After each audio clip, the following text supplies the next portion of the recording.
Hello and welcome back to another video. Today we're going to be going over the Golden So Flat Matte Acrylic Paints. This is the primary set, the pop box, I guess you would call it. It comes with 6 different colors. Also, hello, my name is Jen Fetzer. I guess I should have introduced myself.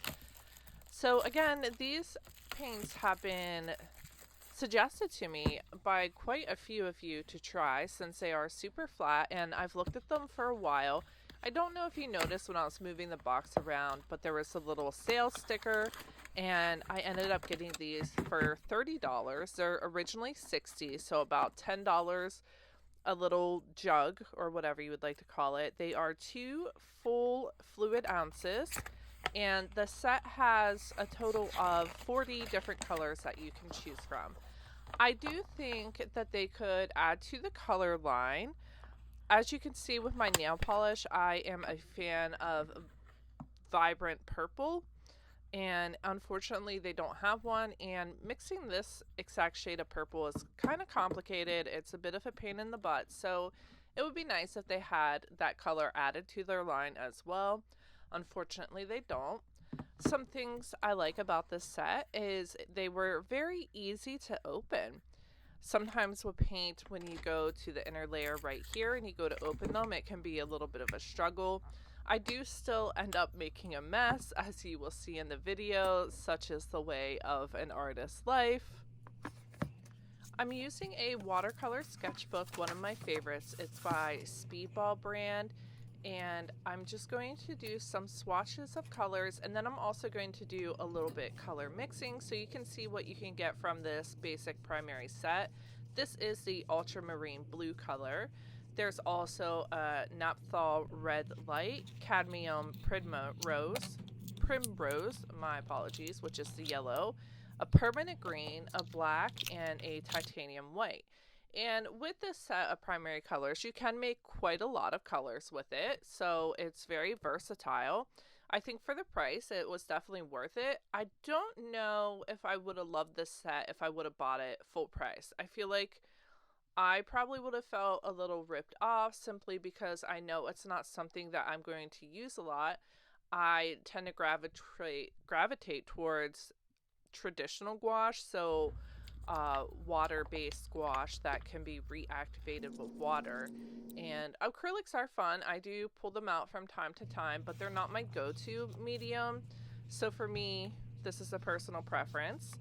I do love all these colors and I love their opacity. They're not completely opaque on the first layer, but they're really close, which is kind of hard to do. So I think they did a great job with that.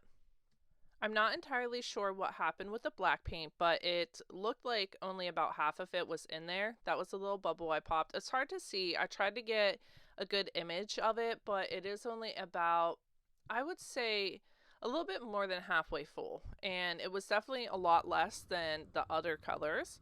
Here they are dry, and you can see how matte they are finished. Now I'm going to set up my palette for some color mixing to get a true representation of the color range that you can get with this basic set.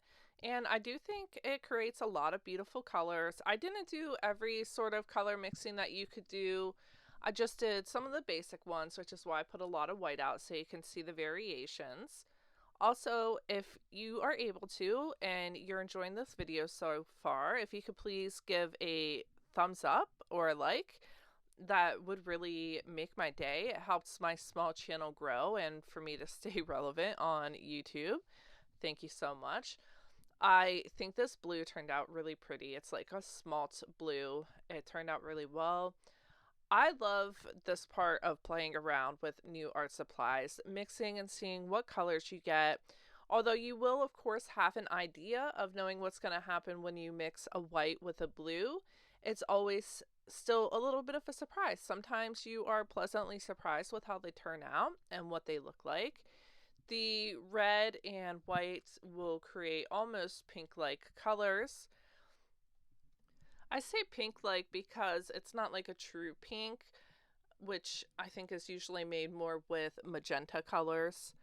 And I try to make some purples, and they turned out cute. They made some really nice lilac and mulberry sort of shades. So I'm just going to keep mixing colors and see what I can create. And let's go ahead and talk about something different, because I think it's pretty self-explanatory. If you're watching the video, you can see that I'm just mixing colors and then mixing other colors, just mixing, mixing, mixing. So let's go ahead and talk about art vending. So sometimes on the weekends, I will do craft fairs and art shows and vend my illustrations and stickers and that sort of thing. And just 2 days ago, I did an event that I thought was going to be really good, and it wasn't. It was still good in a different way. When I say it wasn't, I mean financially. I didn't make a lot of money. I made my table fee back and a little bit more, and so that's good. But I'm kind of used to making more than that. And so it was a little disappointing simply because I just paid a lot of money to go on a retreat. I also just paid for my son to go to a coding camp at a large university, and he also just got braces. You know, life can be expensive, and I was kind of really looking forward to making some money so that we can continue to do fun things this summer. And that didn't happen, and that's okay. It was still a great show in different ways. I sold an original painting that I made over 2 years ago, so that was really nice. I had so many people compliment me and say how much they loved my art. A lot of them mentioned that they were on a budget and stuff like that. So, hey, I get it. I really, really do. We can't always buy art or afford to. We got to think of our priorities. But I made some cool art friends, so that's always nice too. So it was still a good show. It was just, I guess I had too high of hopes for how much money I would make, considering how much money I've been spending.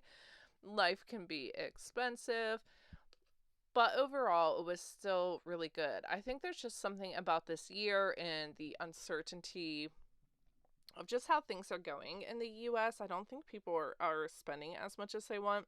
Also, sorry, I didn't film that part of the painting very well. The sketchbook was out of frame, unfortunately, but you can see the mixing portion at least. But yeah, so my art show, it was good, and it was also okay. This was a pretty large fair that I went to, and there was also a lot of yummy, unique food options. I probably had the best mozzarella sticks that I've ever had in my entire life there. They were phenomenal. So that was definitely a highlight. My son and fiance came and helped me for about 4 hours too, so that was nice. Sometimes I do these shows alone, so when I do have help, that's always a really added bonus. Oh, if you are one of my Patreon members, I wanted to mention that in July I am changing my reward tiers a little bit. I used to offer a tier where you would get multiple vinyl stickers, and it's just not feasible to keep offering that tier because the company that I used to get them through is not someone I want to align myself to anymore, and I can't really afford to get multiple stickers a month for Patreon like that. And so now I'm going to move it to a stickers and also an art print. So that's going to be the kind of affordable mailable option that I'm offering now.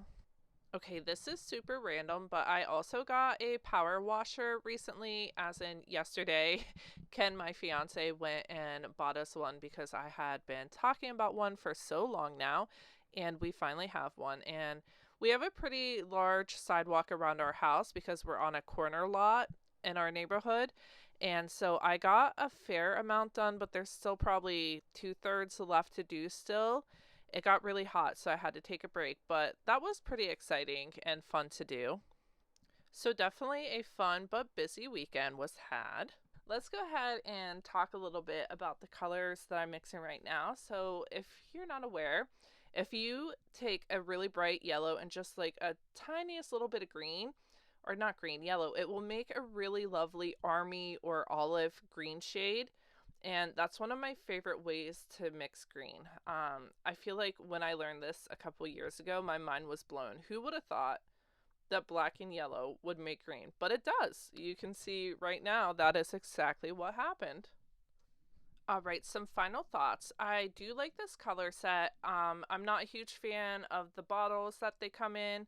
I'm very used to squeezing paint out of tube, and I find that more convenient.